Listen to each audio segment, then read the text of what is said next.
সনাতন ধর্মের প্রতি আমাদের দেশের কিছু গাদ্দার ব্যক্তি সনাতন ধর্মকে লক্ষ্য করে বিশ্বের কাছে দেখানোর চেষ্টা করছে, সনাতন ধর্মকে শোষণ করার চেষ্টা করছে এবং অন্য ধর্মকে তোষণ করছে, রাজনীতি করছে।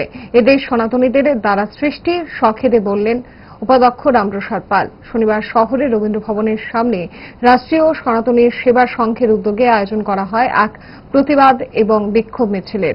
পাকিস্তানের মদতপুষ্ট উগ্রপন্থী জেহাদি গোষ্ঠীর দ্বারা বাংলাদেশ এবং ভারতের জম্মু কাশ্মীরের সনাতনীদের ওপর যে হিন্দু নরসংহার সংঘটিত হয়েছে এবং এ ধরনের ঘটনা আরও ঘটানোর ষড়যন্ত্র চলছে, মূলত তারই প্রতিবাদী মিছিল এবং সমাবেশ। এর বিরুদ্ধে শুধু প্রতিবাদ নয়, প্রয়োজনে প্রতিশোধ নিতেও মাঠে নামতে হবে বলে তিনি হুঙ্কার দিলেন। আমাদের সনাতন ধর্মের প্রতি এই দেশের কিছু গাদ্দার রাজনীতিবিদরা আমাদের ধর্মকে একটা শোষণের মতো রাখার জন্য চেষ্টা করছে। আবার অন্যদিকে দেখা যাচ্ছে অন্যান্য ধর্মকে তাদেরকে দূষণ করার তারা রাজনীতি করছে। এই দেশ সনাতনীর দেশ, এই ভারতবর্ষ সনাতনীদের দ্বারা সৃষ্টি। সনাতনী কৃষ্টি সংস্কৃতির দ্বারা হাজার হাজার বৎসর পূর্বে আমাদের এই দেশে, এই মাতৃভূমিতে আমাদের অনেক সাধু মুনি ঋষি, তাদের দ্বারা এই ভারতবর্ষ সৃষ্টি হয়েছে। আজকে আমরা এই সনাতনী দেশের মধ্যেও আমাদের সনাতনী ধর্মের লোকেরা আক্রান্ত। তাই আজকে আমরা রাস্তায় নেমেছি প্রতিবাদ করতে। আজকে প্রতিবাদ করতে নেমেছি, প্রয়োজন হলে আমরা প্রতিশোধ নেওয়ার জন্য আবার রাস্তায় নামবো।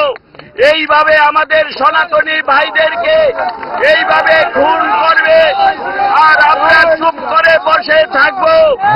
আমরা যদিও সনাতনী ধর্মের লক্ষ্য এবং আমাদের যে আদর্শ, আমরা কাউকে হিংসা করতে জানি না, আমরা কাউকে ঘৃণা করতে জানি না, আমরা সমস্ত ধর্মকে সম্মান দিতে চাই।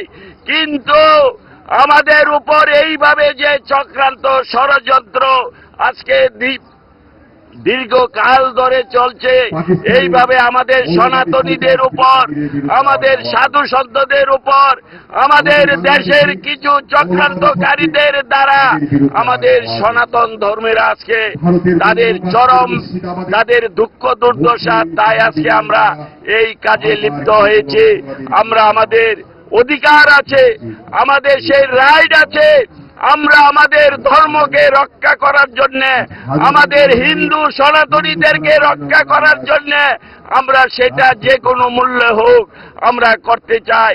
তাই আজকে আমরা রাস্তায় নেমেছি।